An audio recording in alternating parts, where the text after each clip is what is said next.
दोस्तों, क्या आप सभी को पता है कि हाल ही में कुछ साल पहले जब वैज्ञानिकों द्वारा अंटार्कटिका की बर्फ का अध्ययन किया जा रहा था, तब उसी दौरान उन्हें गलती से वहां बर्फ के नीचे एक रहस्यमयी मानव सभ्यता के सबूत मिले थे, जिसने साबित कर दिया कि अंटार्कटिका में भी एक समय पर मानव सभ्यता निवास किया करती थी। हालांकि ये इत्तेफाक से खोजी गई इकलौती मानव सभ्यता नहीं थी, क्योंकि इसके अलावा भी इस दुनिया में बहुत सी मानव सभ्यताओं के सबूत खोजे गए हैं। तो चलिए जानते हैं ऐसी ही कुछ प्राचीन मानव सभ्यताओं के बारे में। चलिए शुरू करते हैं इस वीडियो को। ब्लैक सार्कोफागस। दोस्तों, इजिप्ट के अलेक्जेंड्रिया में आर्कियोलॉजिस्ट को एक विशाल पत्थर की कब्र मिली है। यह कब्र काले ग्रेनाइट पत्थर से बनी हुई है। इसके अंदर 3 कंकाल और एक गंदा लाल रंग का लिक्विड मिला है। कहा जा रहा था कि यह लिक्विड कोई जादुई रस है, लेकिन आर्कियोलॉजिस्ट ने बताया कि यह कोई जादुई रस नहीं बल्कि नाली का पानी है। यह कब्र बेहद रहस्यमयी है और अभी तक किसी को यह नहीं पता चला है कि यह कितनी पुरानी है। आर्कियोलॉजिस्ट की रिसर्च से यह अनुमान लगाया जा रहा है कि यह लगभग 2300 साल पहले दफनाया गया था। यह कब्र सिकंदर के मरने के बाद की है और तभी उसके जनरल्स को इजिप्ट विरासत में मिला था। इसके अंदर 3 छोटी शीट्स मिली हैं जिस पर कुछ ड्राइंग्स बनी हुई थी। Ancient Egyptian jewellery expert Jack Ogden ने बताया कि यह बिना फन वाले सांप की ड्राइंग शायद गॉडेस आइसिस को दर्शा रही हो और ये विजय चिन्ह शायद प्रजनन क्षमता और पुनर्जन्म से संबंधित हो। और तीसरी तस्वीर में अफीम के पौधे में से एक बीज निकल रहा था और इसे लेकर तो जैक ऑगडन भी कंफ्यूज है कि आखिर ये किससे संबंधित है। यहाँ और भी कई हैरान करने वाली चीजें हैं, जैसे उन कंकालों में से एक के स्कल में छेद था। ऐसा माना जा रहा है कि शायद इसने ट्रैफिनेशन सर्जरी कराई हो। अभी तक पता नहीं चला है कि ये तीनों कंकाल किसके हैं और इन्हें इतनी विशाल कब्र में क्यों दफनाया गया था। Entirely new species. आर्कियोलॉजिस्ट की एक टीम दक्षिण अफ्रीका की एक गुफा में खोज कर रही थी।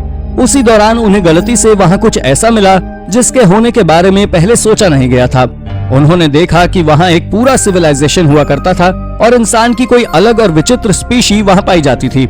जैसा कि हम सब जानते हैं कि इंसानों का इवोल्यूशन पूर्वी अफ्रीका से हुआ था लगभग 200 से 300 हजार साल पहले। क्या आपको पता है कि इससे भी पहले लगभग इंसान जैसे दिखने वाली प्रजाति पाई जाती थी, जिन्हें होमिनिन्स के नाम से जाना जाता था। वास्तव में तो ये प्रजाति मॉडर्न इंसानों की प्रजाति के साथ ही में पाई जाती है। एक बहुत बड़ी palaeo anthropologist doctor Li burger ने गलती से कंकाल की हड्डियों के कुछ टुकड़े को देखने के बाद इस राइजिंग स्टार गुफा की खोज शुरू कर दी और उन्होंने इन टुकड़ों को होमो नैलिडी का नाम दिया, जो कि इंसान के कोई पूर्वज जैसा प्रतीत हो रहा था। एक्सपर्ट्स बताते हैं कि ये प्रजाति बहुत हद तक इंसानों जैसी दिखती है, पर इनका कद काफी छोटा है। छोटा सर और चेहरा इंसानों से काफी अलग था। एक विचित्र और मजेदार बात तो ये है कि ये 300 हजार साल पहले पाए जाते थे, मतलब होमो सेपियंस के साथ साथ ही। Coffin birth. अब हम आपको अब तक की सबसे शॉकिंग डिस्कवरी के बारे में बताने जा रहे हैं। हाल ही में आर्कियोलॉजिस्ट को ऐसे अवशेष मिले हैं जिसके हिसाब से इस औरत ने बच्चे को कॉफिन के अंदर जन्म दिया था। ये एक मिडीवल ग्रेव है और ये अवशेष या तो 7th या फिर 8th सेंचुरी के हैं, जब प्रेग्नेंट औरत की मौत हुई और उसे उस हिमालय के छोटे से इटालियन टाउन में दफन कर दिया गया। और जब 2002 में आर्कियोलॉजिस्ट ने इस कब्र को खोजा तो इसमें बच्चे के शरीर के अवशेष भी थे। औरत ने मरने के बाद इस बच्चे को जन्म दिया था। आर्कियोलॉजिस्ट के अनुसार इस औरत की उम्र 25 से 35 साल के बीच थी और अपनी गेस्टेशन के 38वें हफ्ते में थी। इस औरत के स्कल में एक छोटा सा होल भी मिला है, जो ट्रिपेनेशन नाम की एक तरह की सर्जरी के दौरान किया जाता था, जो कई तरह की बीमारियों में की जाती थी।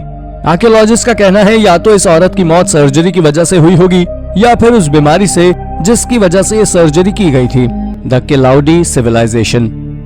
आर्कियोलॉजिस्ट द्वारा दक्षिण भारत में पुराना जंग लगा लोहे का खंजर खोजा गया। ये खंजर तमिलनाडु के पास पाई जाने वाली किलाउदी सिविलाइजेशन का सुराग है, जो काफी समय पहले लुप्त हो गई थी। खंजर की लंबाई 16 इंच की है, जो कि एक कलश से बरामद किया गया है। कलश के साथ साथ कई कंकाल भी वहां दफने हुए थे। हालांकि खंजर 2 हिस्सों में टूट गया था, लेकिन लकड़ी का हैंडल अभी भी बरकरार था, जो ज्यादा महत्वपूर्ण है। आर्कियोलॉजिस्ट बताते हैं कि 600 साल वर्ष पहले इस तरह के खंजर योद्धाओं द्वारा प्रयोग किए जाते थे। इसके अलावा 25 और कलश खोजे गए थे, जिसमें से कुछ कलश में हथियार थे और कुछ कलश में से हड्डियां बरामद की गई थी। माना जाता है कि ये वस्तुएं किलाउदी सभ्यता द्वारा छोड़ी गई थी, जो कि काफी समय तक कब्रिस्तान का हिस्सा थी। माना जाता है कि ये लोग हड़प्पन सिविलाइजेशन के वंशज थे और जब इनका पतन हुआ तो कुछ लोग नए सिरे से शुरुआत करने के लिए दक्षिण की ओर चले गए होंगे। The Nuragic civilisation.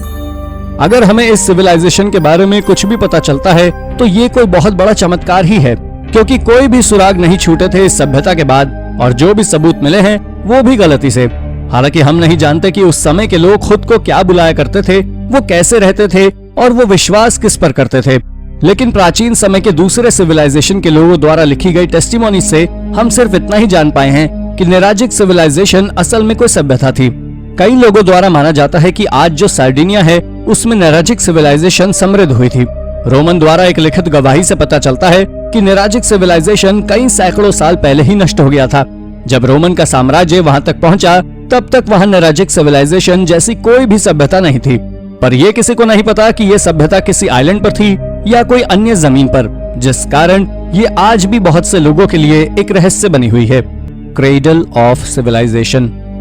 सन 2001 में ईरान में आई बाढ़ के कारण कब्रिस्तान के प्राचीन समय के खंडरों से पर्दा हट गया, जो प्राचीन समय के भूले हुए ब्रॉन्ज युग की संस्कृति द्वारा बनाए गए थे। नेशनल ज्योग्राफिक चैनल के हिसाब से ये संस्कृति मेसोपोटामिया संस्कृति के साथ विकसित हुई।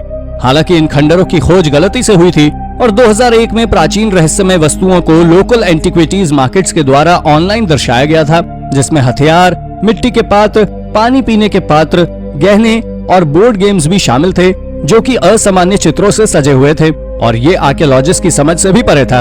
वहाँ पर बहुत से मंदिर और महल बने हुए थे जिनका परिचय देना मुश्किल था, पर आर्कियोलॉजिस्ट के हाथों कुछ नहीं लग पाया।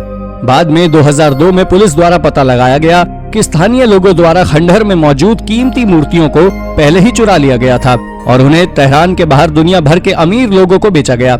यही वजह है कि 2001 में आर्कियोलॉजिस्ट को प्राचीन समय के ज्यादा सबूत हाथ नहीं लगे और न ही उनको ये पता लग पाया कि किसके द्वारा ये कब्रिस्तान बनाए गए थे। पर यह तो कहा जा सकता है कि यहाँ पहले कोई संस्कृति हुआ करती थी।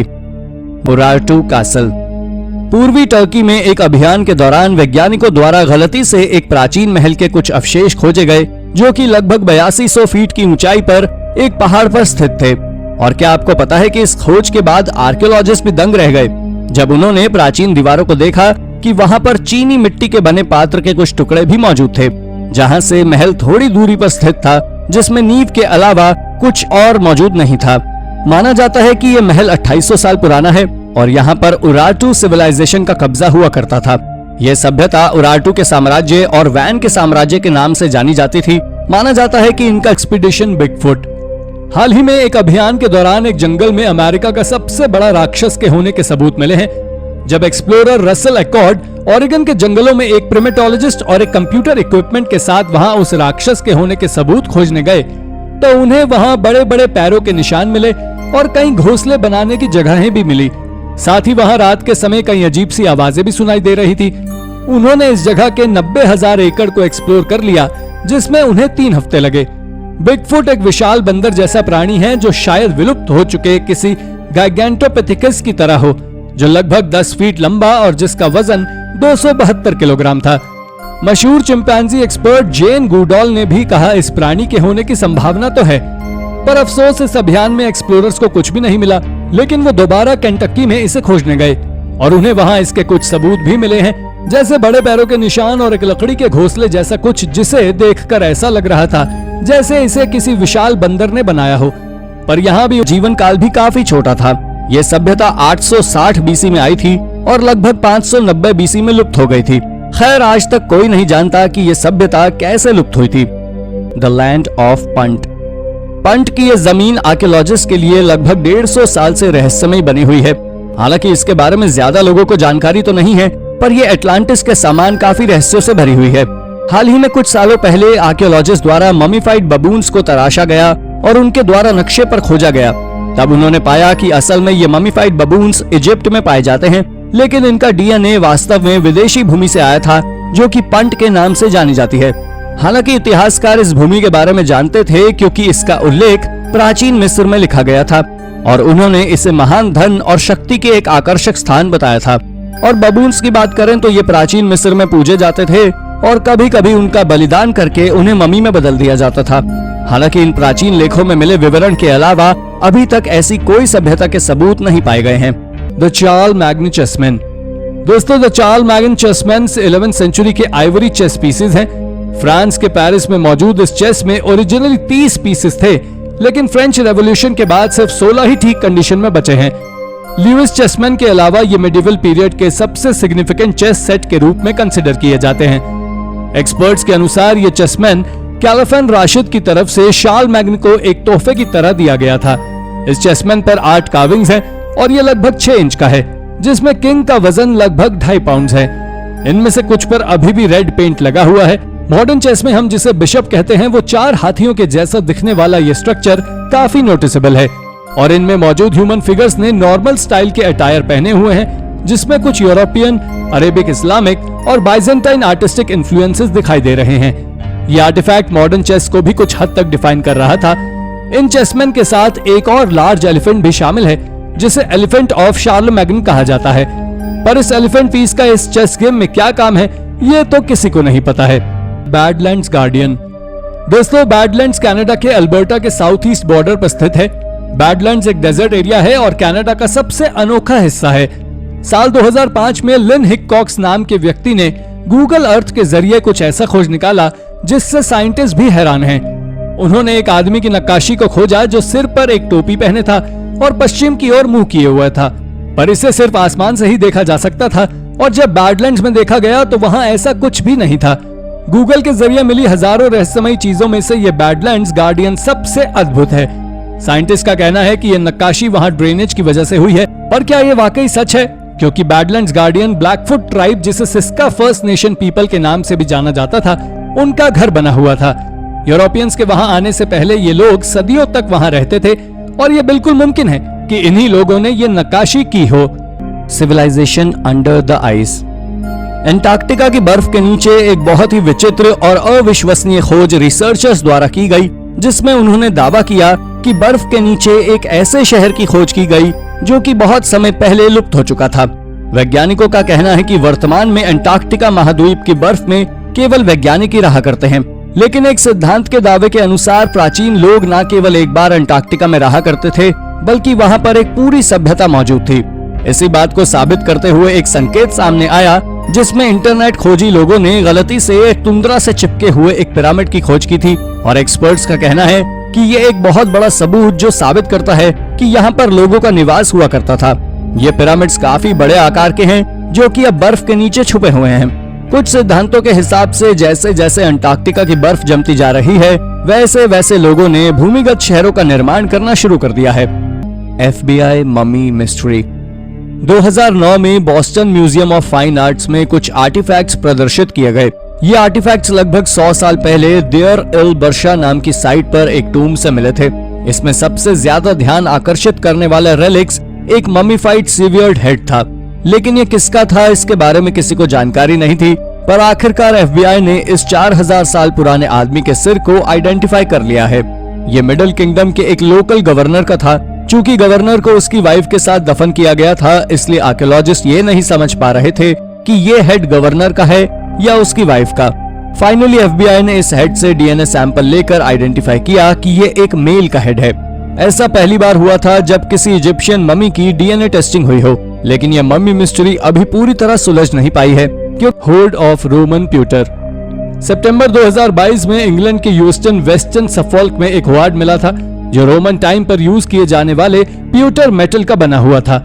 दोस्तों, आपको बता दूं कि ये प्यूटर मेटल टिन और लेड का एक एलॉय है।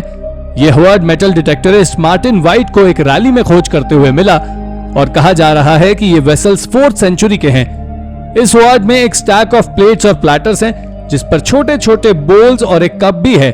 साथ ही इसमें और डिशेस और बोल्स भी मौजूद हैं। इतने सालों से जमीन में दबे होने के कारण ये वेसल्स आपस में ही जुड़ गए थे और इन पर रस्ट भी आ गई थी।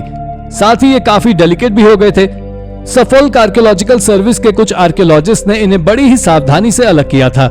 ये दर्शाता है कि इतने साल पहले भी लोग कम्युनल डाइनिंग प्रैक्टिसेस में बिलीव करते थे और साथ में बैठकर खाया करते थे। कि सेम टाइम पर एक ही नाम के 2 गवर्नर इसी एरिया में थे, तो ये हेड उनमें से किसका है, ये अभी भी रहस्य बना हुआ है। The Maya dog trade. हाल ही में ग्वाटेमाला की एक एंशिएंट माया साइट पर मिले एनिमल्स की बोन्स को और टीथ पर हुई एक स्टडी में सामने आया है कि यहाँ पर अमेरिका में सबसे पहले डॉग ट्रेड होता था, यानी माया लोग कुत्तों के सबसे पहले ट्रेडर्स हुआ करते थे। इसके अलावा 3000 साल पुरानी इस साइट पर एनिमल सैक्रिफाइस के भी अवशेष मिले हैं।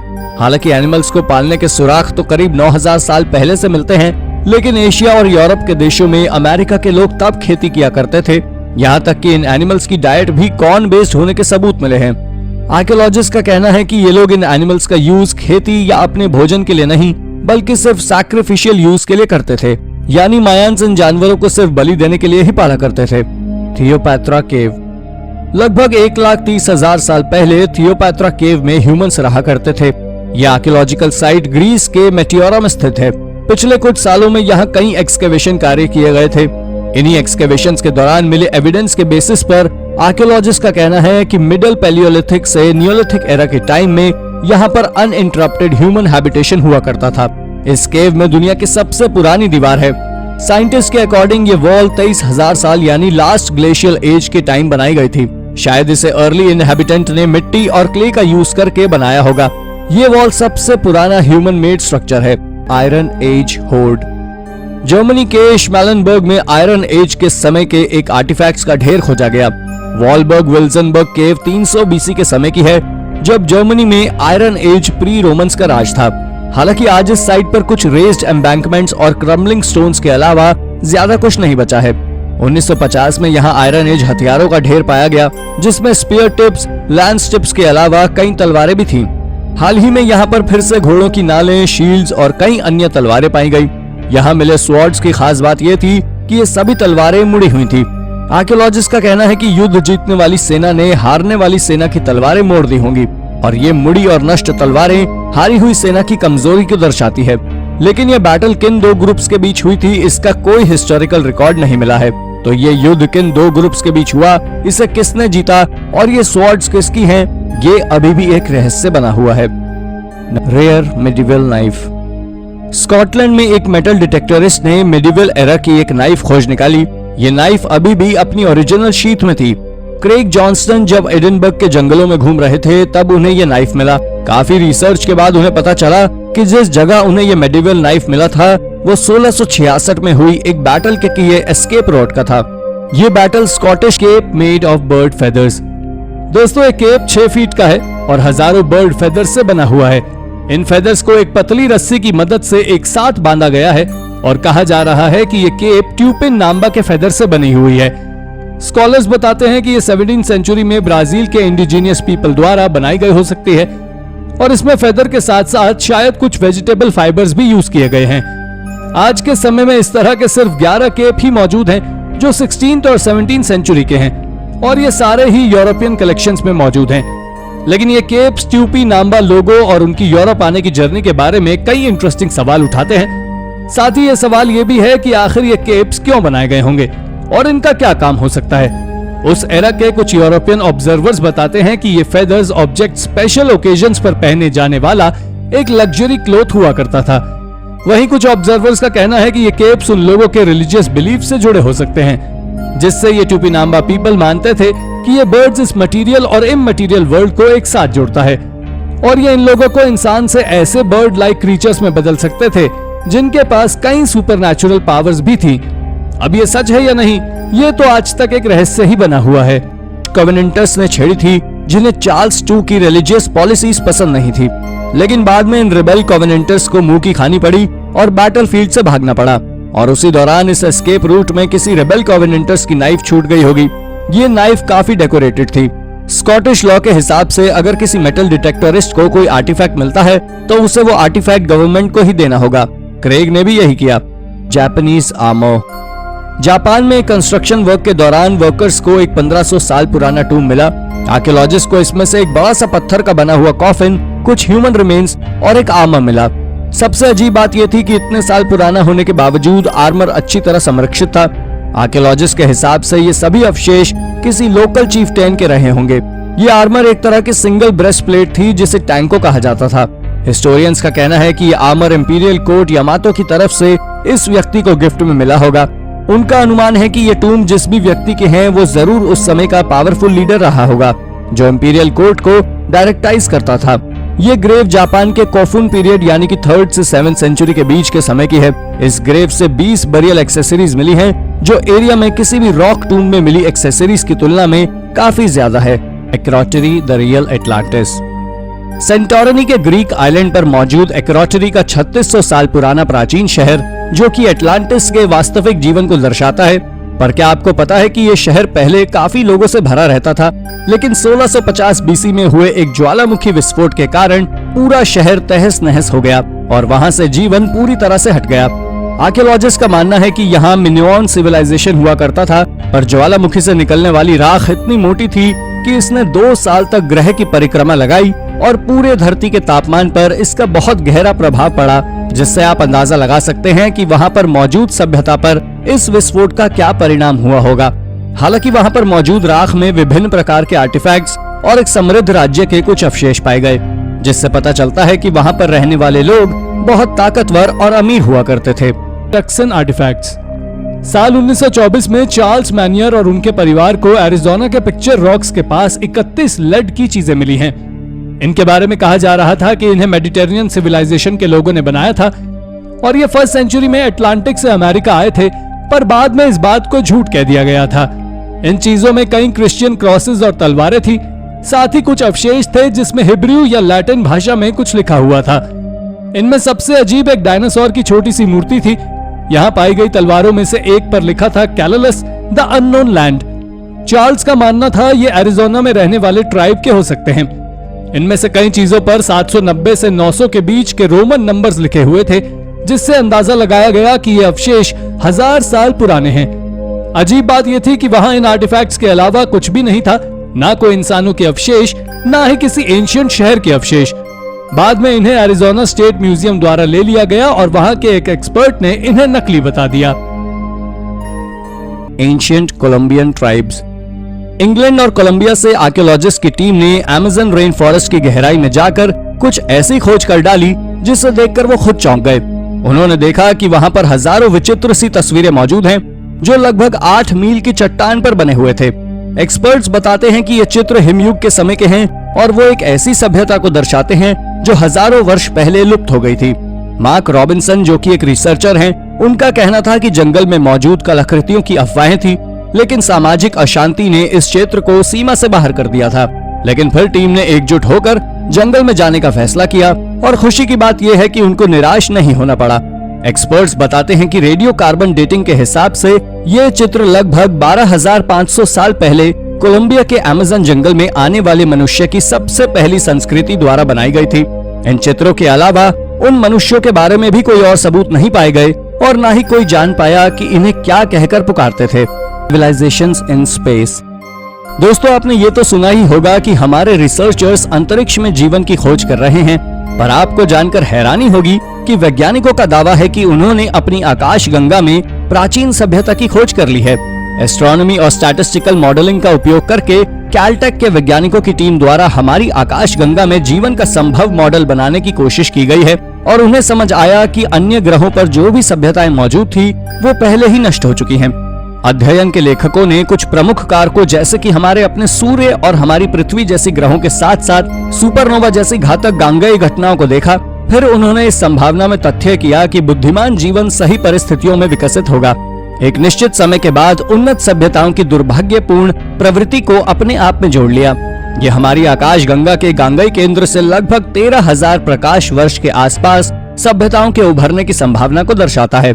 हमारे ग्रह की तुलना करने के लिए केंद्र से 25,000 प्रकाश वर्ष हैं। इसे सरल शब्दों में कहें तो वैज्ञानिकों ने निष्कर्ष निकाला कि अन्य सभ्यताएं शायद हमारी आकाशगंगा में मौजूद थीं, लेकिन वो पहले ही गायब हो गए और वो कहते हैं कि अन्य सभ्यताएं अभी भी मौजूद हो सकती हैं। Stonehenge of the Netherlands. दोस्तों, 2017 में नेदरलैंड्स के टील में आर्कियोलॉजिस्ट को एक 4000 साल पुराना धार्मिक स्थल मिला है, जिसे डच स्टोनहेंज नाम दिया गया। Emerald mining network. Egyptian Easter desert में हुए नई आर्कियोलॉजिकल एक्सकेवेशन में कुछ बहुत ही शॉकिंग चीजें सामने आई हैं। इस एरिया को पिछली सदी में एमराल्ड माइनिंग का हॉटस्पॉट माना जाता था, लेकिन 2018 से पहले यहाँ कोई बड़े एक्सकेवेशन कार्य नहीं हुए थे। लेकिन जब 2018 से 2020 के बीच आर्कियोलॉजिस्ट ने सिकाइट नाम की साइट पर फोकस किया तो उन्हें ऐसे आर्टिफैक्ट्स मिले जिसे देखकर सभी हैरान रह गए। इनमें से एक स्ट्रक्चर एक बिल्डिंग थी। आर्कियोलॉजिस्ट के हिसाब से इसे 1st से 5th सेंचुरी के बीच में टेंपल की तरह इस्तेमाल किया जाता था। इसके अलावा यहाँ से 19 सिक्के, इंसेन बर्नर्स, आश्चर्यजनक फिगरिन्स भी मिली हैं, जिन्हें देखकर यह लगता है कि इस मंदिर को रिलीजियस सेरेमनीज के लिए यूज किया जाता होगा। लेकिन सबसे अनोखी बात यह थी कि यह मंदिर एक बड़े कॉम्प्लेक्स का हिस्सा था जिसे एमरल्ड माइनिंग के लिए यूज किया जाता था और यहाँ एक रहस्यमय कब्रों का टीला और सौर पंचांग पाया गया है। ये धार्मिक स्थल और कुछ नहीं, बस एक बड़ा कब्रिस्तान है और यहाँ लगभग 60 लोगों के कंकाल मिले हैं, जिनमें बच्चे, महिलाएं और पुरुष शामिल हैं। ये भूमिगत मार्गों से उभरे हुए थे और इसमें 2 संक्रांति थी और ये इस तरह बना था जिसमें दोनों संक्रांतियों को उगते सूरज ने सही ढंग से रोशन किया हुआ था। इसे बिल्कुल इंग्लैंड के स्टोनहेंज जैसा ही बनाया गया है। इस जगह की खास बात यह है कि नेदरलैंड्स में इस जैसी कोई और साइट आज तक नहीं पाई गई है। इस साइट का मुख्य टीला 65 फीट चौड़ा है और साथ ही यहाँ 2 और टीले हैं जिनमें भी कंकाल मौजूद है। इस साइट की सबसे अजीब बात यह थी कि इसके मुख्य टीले में एक कांच का मनका था और आर्कियोलॉजिस्ट के अनुसार इसे मेसोपोटामिया से लाया गया था। ये आज से 2000 साल पहले मेसोपोटामिया और नेदरलैंड्स के संबंधों को दर्शाता है। ब्रेन्स। जर्नल साइंस में पब्लिश एक स्टडी के हिसाब से अर्ली ह्यूमंस का ब्रेन बिल्कुल एप्स यानी लंगूरों जैसा होता था और स्टडी में ऐसा पाया गया है कि इंसानों ने सिर्फ 15 लाख साल पहले ही थिंकिंग स्किल्स डेवलप की है। इसका मतलब होमोजेनिस के डेवलप होने के सिर्फ 10 लाख साल पहले। साइंटिस्ट ने दुनिया भर में लगभग 40 एंशिएंट फॉसिलाइज्ड स्कल्स और एप्स के स्कल को कंपेयर किया, तब जाकर उन्होंने ये कंक्लूजन निकाला था। हालांकि ये स्टडी भी इतनी आसान नहीं थी क्योंकि ह्यूमन ब्रेन फॉसिलाइज नहीं होता, इसीलिए उसे स्टडी करने का एकमात्र तरीका है स्कल्स पर बने ब्रेन के इम्प्रिंट्स। लाइफ साइंसेस के हिसाब से ह्यूमन ब्रेन का फ्रंटल लोब यानी कि वो हिस्सा जो कॉम्प्लेक्स टास्क को परफॉर्म करता है यानी कि टूल यूज, लैंग्वेज वगैरह को समझता है, वो ऑस्ट्रेलोपिथेकस से होमो के ट्रांजिशन के बीच डेवलप हुआ जो कि लगभग 2,80,000 साल पहले। Fourth pyramid. दोस्तों, अबू रावाश की पहाड़ी जो पिरामिड ऑफ गीजा से 8 किलोमीटर की दूरी पर स्थित है, इस पहाड़ी पर पिरामिड ऑफ जेरेफर के अवशेष मौजूद हैं। आपको बता दूं कि जेरेफर खुफू जिसने द ग्रेट पिरामिड बनवाया था उसका बेटा था। जहां खुफू का पिरामिड आज तक 483 फीट ऊंचाई के साथ सलामत खड़ा है, वहीं उसके बेटे का यह पिरामिड कुछ प्रभावशाली नहीं था। जेरेफर अपने पिरामिड को काफी बड़ा बनाना चाहते थे, लेकिन ये कभी पूरा न बन सका। आज इस पिरामिड के सभी अवशेष लगभग 30 फीट के पत्थर के सबसे निचले स्तर के हैं। 19वीं सेंचुरी में कई बार इस पिरामिड पर एक्सपर्ट्स ने रिसर्च की है, पर आज तक कोई भी इसके रहस्य को सुलझा नहीं सका है। कुछ एक्सपर्ट्स का कहना है कि यह अपनी ओरिजिनल हाइट से लगभग आधा ही बन पाया था और कुछ तो इसे पिरामिड ही नहीं मानते। इनके हिसाब से ये कोई सोलर टेम्पल है। पेरिस के लॉवरे के डॉक्टर माइकल बॉब कहते हैं कि आर्कियोलॉजिस्ट को यहाँ क्वार्ट्जाइट के टुकड़े मिले हैं जिन्हें सूर्य से जोड़ा जाता है और ये सूर्य प्रेमियों द्वारा बनाया एक सांस्कृतिक मंदिर हो सकता है। आज 4500 साल बाद भी ये एक रहस्य बना हुआ है। हुआ था। मॉडर्न सिटी स्कैन टेक्निक से साइंटिस्ट ने ह्यूमन स्कल से अंदर का स्ट्रक्चर का ब्लूप्रिंट बनाया और वो ये बताने में सफल हुए कि होमो इरेक्टस का फ्रंटल लोब एप्स जैसा ही होता था। Sweating fungi. दोस्तों, साइंटिस्ट ने हाल ही में एक बेहद अजीब बात पता की है कि मशरूम्स को भी पसीना आ सकता है। जॉन्स हॉपकिन यूनिवर्सिटी के एक माइक्रोबायोलॉजिस्ट डॉक्टर आर्टुरो कैसाडेवल भी इस रिसर्च का हिस्सा थे, जिसे फंगाई स्वेट नाम दिया गया। साइंटिस्ट ने एकदम बारीक डिटेल्स पकड़ने के लिए इंफ्रारेड कैमरास से तस्वीरें ली। उन्होंने इन कैमरास का इस्तेमाल इसलिए किया क्योंकि उन्हें वहां मौजूद हर मशरूम का टेम्परेचर जानना था। जब साइंटिस्ट ने इन तस्वीरों में देखा तो वो ये देखकर हैरान रह गए कि मशरूम्स अपने आसपास की जगह के टेम्परेचर से ठंडे पड़ रहे थे, बिल्कुल वैसे ही जैसे एक इंसान पसीने के जरिए और एक कुत्ता हांफते हुए ठंडा पड़ता है। फिर साइंटिस्ट की टीम ने और भी कई तरह की फंगाई पर रिसर्च की और अंटार्कटिका में भी उन्होंने देखा कि इतने ठंडे एरिया में भी कैसे ये फंगाई उनकी सतह से पानी लेकर ये इवेपो ट्रांसपिरेशन करता है। आसान भाषा में कहूं तो कैसे इन्हें पसीना आ सकता है। और साइंटिस्ट ने तो एक मशरूम से पावर वाला एसी भी बना दिया, जिसमें उन्होंने पोर्टोबेलो और व्हाइट मशरूम्स का इस्तेमाल किया है और केवल 40 मिनट में ही ये एसी -7 डिग्री सेल्सियस तक ठंडा हो गया था। लेकिन साइंटिस्ट को कोई अंदाजा नहीं है कि आखिर इन मशरूम्स को क्यों पसीना आता है। Black Sam Bellamy. Black Sam Bellamy एक अंग्रेज सेलर थे जो पायरेट बन गए। 1715 में उसने क्रू को इकट्ठा किया और कैरेबियन सागर में ट्रैवल करना शुरू किया। वो स्पेनिश खजाना चुराकर अमीर बनना चाहता था। उसने कुल 45 शिप्स लूटे थे। उसे समुद्र का रॉबिन हुड भी कहा जाता था। वो अमीर शिप्स को लूटता था और उसके बाद स्लेव्स को अपनी शिप पर काम दे देता था। इस तरह की उदारता उस समय में बहुत रेयर थी। उसका शिप वायदा केप कोड के पास एक तूफान में फंसा और डूब गया। इसके साथ ही सैम बेलमी, उसका क्रू और खजाना सब डूब गया। बेलमी की बॉडी कभी खोजी नहीं गई। वायदा को 1982 में केप कोड में पाया गया था। हाल ही में इससे 6 स्केलेटन पाए गए हैं। आर्कियोलॉजिस्ट इनको स्टडी कर रहे हैं और उनका अनुमान है कि इनमें से एक स्केलेटन बेलेमी का हो सकता है। उन्हें उस राक्षस के होने का कोई पुख्ता सबूत नहीं मिला है। Walls of Benin. दोस्तों 11वीं सेंचुरी में बेनिन एम्पायर अफ्रीका की सबसे ताकतवर सेना में से एक था। उन्होंने सदियों तक नाइजीरिया पर राज किया और उनकी कैपिटल में दुनिया के सबसे बड़े मिट्टी से बनी हुई इमारतें भी थी। इस शहर में बेहद ऊंची ऊंची दीवारें बनी थी जो 400 साल वैसी ही रही, जब तक साल 1897 में ब्रिटिश ने इसे तबाह कर दिया। ब्रिटिश ने लगभग 1000 साल पुरानी ऐतिहासिक दीवारों का नामो निशान मिटा दिया। अफ्रीका का एक आखिरी एम्पायर खत्म हो गया और वहां की संस्कृति भी मिटने लगी। फ्रेड पियर्स ने न्यू साइंटिस्ट मैगजीन में लिखा कि यहाँ की दीवारें ग्रेट वॉल ऑफ चाइना से 4 गुना ऊंची हैं। साल 1974 में Guinness book of world record में बेनिन की दीवारों को दुनिया की सबसे ऊंची दीवारों की गिनती में शामिल किया गया था। Hand of God. अप्रैल 2018 में नॉर्दर्न इंग्लैंड विंडोलैंडा के रोमन फोर्ट की हेल्डियन वॉल के पास आर्कियोलॉजिस्ट को एक सॉलिड ब्रॉन्ज हैंड मिला है, जो देखने में किसी छोटे बच्चे के हाथ जैसा ही है। सिर्फ 10 सेंटीमीटर के इस हाथ को बेहद डिटेल के साथ बनाया गया है और ये बिल्कुल किसी असली हाथ जैसा ही है, जिसकी हथेली पर ओरिजिनली कुछ अटैच था, लेकिन अभी तक उसके बारे में उसका कुछ नहीं पता चला है कि वो क्या चीज थी और आज कहां है। द इनर सन। हाल ही में इटली के साइंटिस्ट की एक टीम ने बताया कि हमारी इस पृथ्वी के अंदर भी एक सूरज है और कहा जा रहा है कि ये सूरज पृथ्वी की 70% गर्मी का जिम्मेदार है। लेकिन मुख्य धारा के वैज्ञानिकों का कहना है कि ऐसा कुछ हो ही नहीं सकता और किसी भी साइंटिफिक थ्योरी से यह सिद्ध नहीं किया जा सकता कि पृथ्वी के अंदर एक सूर्य है। इटली की ग्रैंड सैसो नेशनल लेबोरेटरी के एक्सपर्ट्स का कहना है कि उन्हें पृथ्वी के अंदर से आ रहे हीट फ्लो के बारे में पता चला है। साइंटिस्ट ने एक बेहद एडवांस न्यूट्रिनो डिटेक्टर का इस्तेमाल किया है। यह डिवाइस सूर्य के अंदर मौजूद सोलर न्यूट्रिनोज जो रेडियो एक्टिव डिप्लेशन से बनते हैं, उनके बारे में पता करने के लिए इस्तेमाल किया जाता है और उन्हें पृथ्वी के अंदर भी ऐसे ही रेडियो एक्टिव सोर्सेस मिले हैं जो 47 टेरावाट्स की एनर्जी उत्पन्न कर रहे हैं। यह जिस भी चीज की वजह से पृथ्वी के अंदर से हीट आ रही है वो पृथ्वी के मैंटल लेयर में मौजूद है। ये चीजें कुछ भी हों, पर एक सूर्य तो बिल्कुल नहीं हो सकता, क्योंकि ये भौतिक रूप से पृथ्वी पर संभव ही नहीं है। लेकिन यहाँ कुछ तो है जिससे ये हीट आ रही है। कुछ साइंटिस्ट का मानना है कि वहां नीचे एक गुप्त महासागर है जिससे ये हीट उत्पन्न हो रही है। वो का मानना है कि शायद उसमें कोई पोल अटैच्ड हो जिससे वो भक्तों को ब्लेसिंग्स देते हो। वहीं कुछ लोगों का मानना है कि इस हथेली पर जुपिटर डोलिकनस का एक छोटा एफिगी भी हो सकता है। खैर, ये सब तो सिर्फ अंदाजे हैं और असलियत के बारे में अभी तक किसी को कोई द नारागेंसेट रूनस्टोन। दोस्तों, यूएस के रोड आइलैंड पर एक 2.5 टन का पत्थर मिला है जिस पर 2 रो में र्यूनिक चित्र बने हुए थे। The new England antiquities research association ने इसमें बेहद दिलचस्पी दिखाई और उन्होंने इसके बारे में जानने के लिए काफी स्टडी भी की। दोस्तों, इसे असल में एक क्लैम डिगर ने 1984 में ढूंढा था, जब वो नारागेंसेट घाटी पर अपना काम करने गए थे। 2012 में किसी स्थानीय व्यक्ति ने टूरिस्ट से परेशान होकर इसे चुरा लिया था, पर फिर 2013 में उसने ये लौटा दिया। फिर 2014 में एक स्थानीय व्यक्ति ने दावा किया कि ये पत्थर उसने 1964 में बनाया है, पर कुछ स्थानीय लोगों के अनुसार वो पत्थर वहां उससे भी पहले से मौजूद था। आइसलैंड के वाल्डेमार सैमुएल्सा कहते हैं कि ये पत्थर 700 साल पहले वाइकिंग्स ने बनवाया था।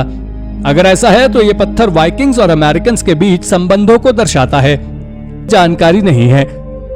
Prosthetic device belonging to 6th century.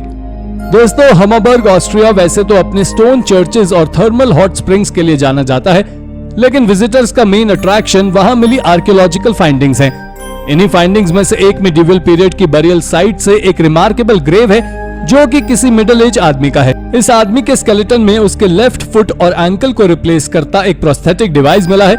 Archaeologist के अनुसार ये प्रोस्थेटिक डिवाइस आज से लगभग 1500 साल पुराना है।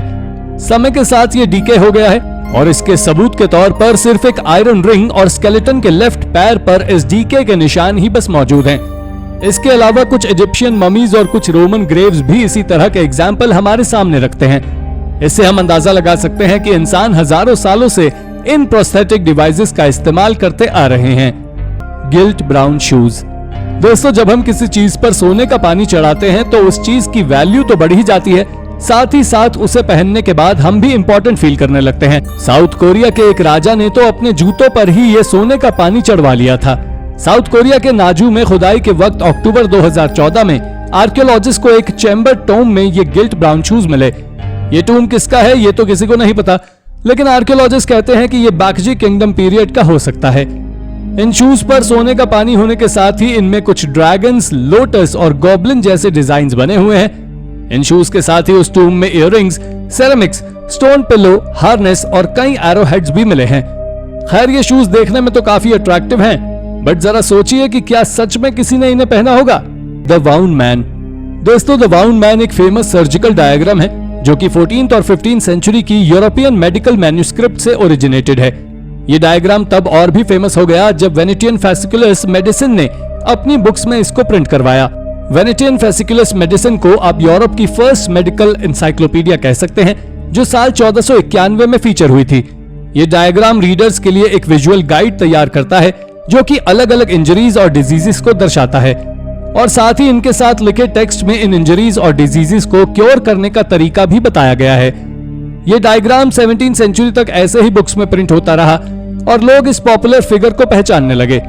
इस वाउंड मैन पर बनी इंजरीज में cuts, bruises, rashes, thorn skin, scratches और कई विनमस एनिमल बाइट्स भी बने हुए हैं, और साथ ही इन सबको क्योर करने के बारे में भी डिस्क्रिप्शन दिया गया है।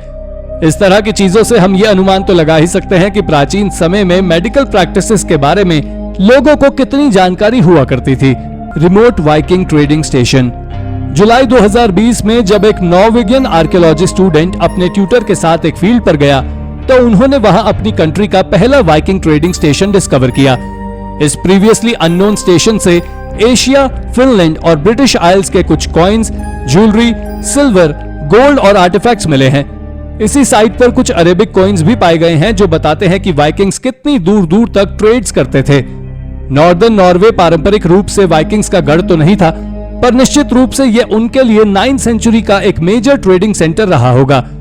नॉर्दर्न नॉर्वे के वेस्ट साइड्स पर कई एग्रीकल्चर और फिशिंग कल्चर के सबूत मिले हैं, लेकिन वो कई साल बाद के हैं। इस नई साइट को अब सेंटोर के नाम से जाना जाता है और ये नॉर्वे का सबसे पुराना ट्रेडिंग प्लेस कहा जा रहा है। Post Salish war club. दोस्तों, हम कभी सोच भी नहीं सकते कि हमारे आसपास क्या क्या है। मार्च 2022 में वैंकूवर आइलैंड के रॉयस्टॉन में मार्क लेक को अपने बैकयार्ड में एक एंशिएंट कोस्ट सालिश वॉर क्लब मिला। पहले उन्हें यह किसी मामूली लकड़ी के टुकड़े जैसा ही लगा जो बस यूं ही उनके मैपल ट्री के नीचे जमीन के अंदर दिख रहा है, पर फिर उनके कुछ दोस्तों ने उन्हें यह आर्टिफैक्ट किसी आर्कियोलॉजिस्ट के पास ले जाने को कहा और इसके बाद जाकर उन्हें इसके बारे में जानकारी हासिल हुई। यह अभी तक डिस्कवर किया गया अपनी तरह का बस एक ही आर्टिफैक्ट है। यह क्लब लकड़ी की बजाय एक सॉफ्ट स्टोन से बना हुआ है और यह कितना पुराना है इसके बारे में अभी तक पता नहीं चल पाया है। बट सालिश लोग आज से लगभग 1000 साल पहले ब्रिटिश कोलंबिया में रहा करते थे और आज के समय में भी लगभग 25,000 सालिश लोग यहाँ रहते हैं, पर उनकी हिस्ट्री और कल्चर के बारे में हमें कुछ ज्यादा जानकारी नहीं है। हालांकि ये क्लब एक छोटा है लेकिन उनकी हिस्ट्री का एक इम्पोर्टेंट पार्ट है। सिल्वर फोलेरा। दोस्तों, स्नेक क्वीन मेडुसा के बारे में तो हम सबने ही कहानियों या कार्टून्स में सुना है, पर क्या ये सच में एग्जिस्ट करती थी?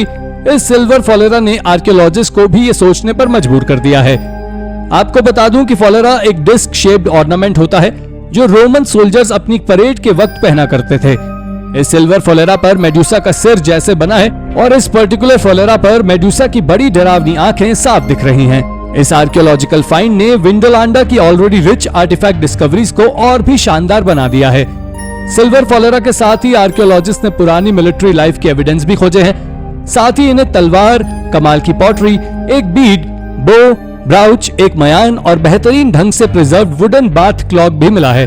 सिल्वर फोलेरा समेत ये सारी डिस्कवरीज विंडोलांडा के लैब्स में सुरक्षित रखे हैं और 2024 में विंडोलांडा में एक एग्जीबिशन भी कराया जा रहा है जिससे सभी इन्हें अपनी आंखों से देख सकें। तो दोस्तों, ये थे कुछ ऐसे एंशिएंट आर्टिफैक्ट जो हमें हैरान करके रख देते हैं और हमारे दिमाग में कई सवाल छोड़ जाते हैं।